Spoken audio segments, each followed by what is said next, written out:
Hey guys, this is a quick impromptu video of how you can tell if a Rolex is fake or not.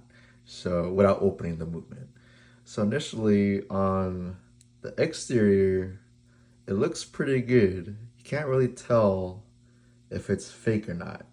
Even the clasp at a distance, it looks pretty good. You would think that this is a real Rolex. But let me show you guys some close-up pictures. There are two ways to tell that if a Rolex is fake or not without opening the movement.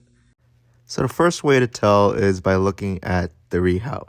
So in this picture, you can see that the rehal on the inner bezel of this watch does not align perfectly with the minute markers. On a real Rolex, this would not be the case. A real Rolex is perfect because for the price that you would pay for, you'd expect it to be perfect. On most Rolexes, the rehal is aligned, which is not in the case for this watch.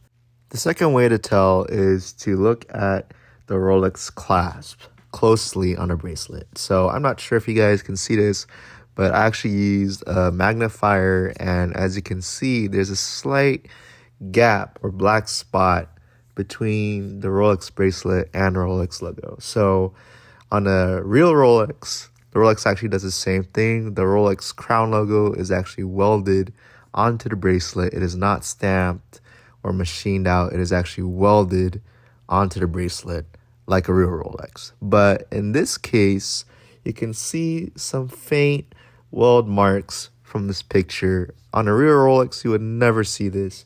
The weld marks on a real Rolex are perfect, but in this case, if you take a close look, usually with a magnifier or a loupe, you can definitely tell that this is a fake Rolex.